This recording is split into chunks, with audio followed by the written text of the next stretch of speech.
today I'm talking about 1999 rom-coms, and the names of those 3 films are But I'm a Cheerleader, 10 Things I Hate About You, and She's All That. First up is But I'm a Cheerleader. I love this movie. I love this movie so much. It nails like everything. It gets the love story so well. I cried so hard at the ending. So beautiful. But then it's also silly and fun, and it's got such a great aesthetic and vibe. It's way ahead of its time, which you can tell because the reviews are very mixed on it, but like this came out today. Grand slam. The basic premise is this high school girl who's a cheerleader thinks she has her whole life together, but then one day she comes home and she has an intervention where her parents and friends all believe that she's gay. And so they send her to a conversion home where she quickly discovers that, oh, she is actually gay. And then she proceeds to fall in love, and it's great. What I love about it so much is that like it nails like the chemistry between the 2 leads of just like the awkward dance of like trying to figure out like, oh, do they like me? Do I like them? Do I like that they like me? Like, how do I feel about this? Okay, do we want to do this? How do we want to do this? What's this gonna look like? Like that sort of thing. But then what's added on top of that is that extra layer of just like coming to terms with their sexuality. Not only like within themselves, so accepting themselves for who they are, but then also like needing to be okay with how society then perceives you because of who you are as a person. And like that giant hurdle to get over. And so it's such a beautifully told movie, done so damn well. And it's got such great style too. Like it has very like Clueless, Blast from the Past vibes, where it's kind of like a hyper version of like 1950s Americana, but it's so much fun and works so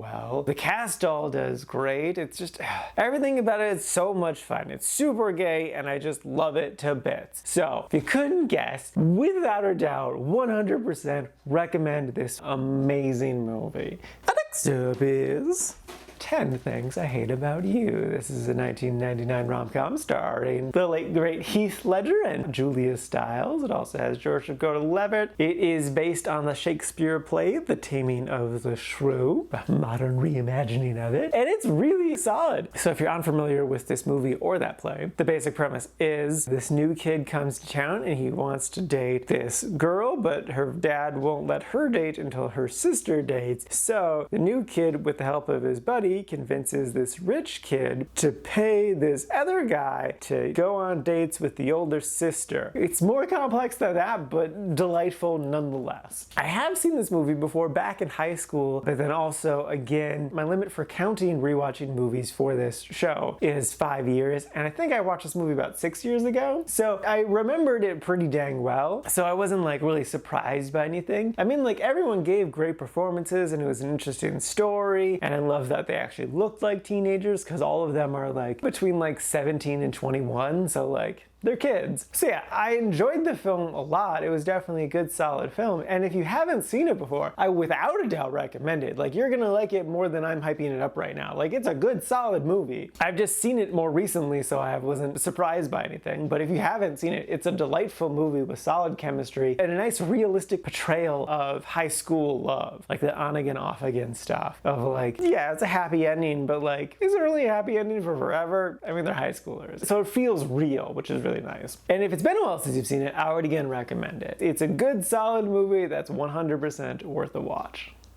And lastly is She's All That. This is again a 1999 rom-com, and I haven't seen this movie before, but I have seen the film Not Another Teen Movie, which I quickly learned is basically just a remake of this movie but making fun of it. It's in the same vein as like Robin Hood Men in Tights is mostly just lampooning the 1991 American Robin Hood film. That's the same thing going on here. Like there were times it was literally a line for line remake. And so like I've watched Not Another Teen Movie several times as a teenager for reasons. So like that made it difficult to watch this movie to like take it at face value. Though even with that hindrance, I still enjoyed it a good solid amount. Like Freddie Prinze Jr. and Rachel Lee Cook have wonderful chemistry. Rachel's so adorable. And honestly, I was blown away by like the entire cast. Like the casting director freaking nailed it. Because like again, Freddie Prinze, Rachel Lee Cook, you got Matthew Lillard, great. Paul Walker, what? And you also got like Anna Paquin, fantastic. Kieran Culkin, Macaulay Culkin's brother. Eddie Henson, who I know from Daredevil. Frickin' Usher, what? Dule Hill from Psych. And you also got Clea Duvall, who I will now know from But I'm a Cheerleader. So like, it's been 20 years, but that casting director deserves a cookie. Though it is a little frustrating because no one really looks like they're in high school. They all look like they're mid to late 20s, which they all are. Did I say the premise? The basic premise is kind of similar to the last one, but it's more so that Freddie Prinze got dumped, and so his buddy dares him to make the prom queen out of the worst student, and that's Rachel Lee Cook, and she's adorable, and it's fine. It's silly. So yeah, I enjoyed it. I thought it was a good solid time. It was exactly what I wanted it to be. Is it as good as the other two films? No, but it's still like an enjoyable experience. So if you're a fan of rom-coms and you haven't seen this one, especially if you haven't seen Not Another Teen Movie, yeah, I would totally recommend this movie. If you were like me and you have seen Not Another Teen Movie multiple times for reasons, then I would say it's probably safe to skip this one. The experience is going to be ruined by that movie. But yeah, so it's good. It's just, not amazing. Alrighty, now for today's rankings. First up, we got But I'm a Cheerleader, sitting at number 8 in the really like section. It was so hard for me to rank that one because I'm like, I love this movie a lot, but like my top 10 is just packed to the brim with really, really good movies. So I'll put it on screen so you can see what it's up against. But like, there's a chance it'll move. There's a chance it'll move. It's so good. And like all of those movies are so good. So it's so hard to like rank the ones that like I really connect to and stuff. So yeah. And then after that is 10 Things I Hate About You, sitting at number 35 in the Quite Like section, near the top of the Quite Likes. And then bringing up the rear, not too terribly far behind, is She's All That, sitting at number 46, also in the Quite Liked, near the bottom of the Quite Liked. And this is out of a total of 75 old movies so far this year.